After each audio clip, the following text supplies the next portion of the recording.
Provincial government ipatitigil daw ang dredging project sa 4 na bayan sa Ilocos Sur kung makitaan ng negatibong epekto sa komunidad.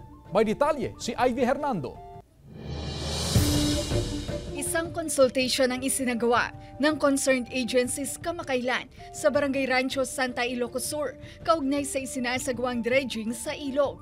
Ito ay matapos questionin ng barangay councils at mga residente ang presensya ng isang barko sa lugar sa kabila ng kawalan daw ng konsultasyon. Sa hangi pailaan ang maawat kasi aglalo kat maydan agdadan. Kaya nga nailawlawag kanya ni awan ti consultation nga nangyari before nga imayda.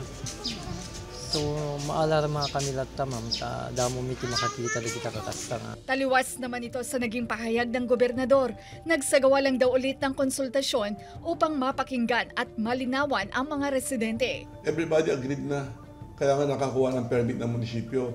But then as days goes by, may mga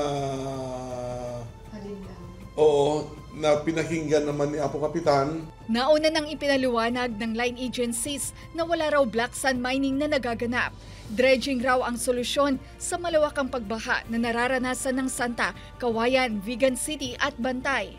Rest assured, walang mangyayaring masama sa inyo. Part of our contract, pag may nangyaring hindi maganda ang ginagawa ng Isla Verde in dredging our river, ititigil kagad yan. Ito na lang din daw ang pinanghahawakan ng Barangay Council, ang bantayan ng proyekto sakaling may masamang epekto sa kanilang lugar.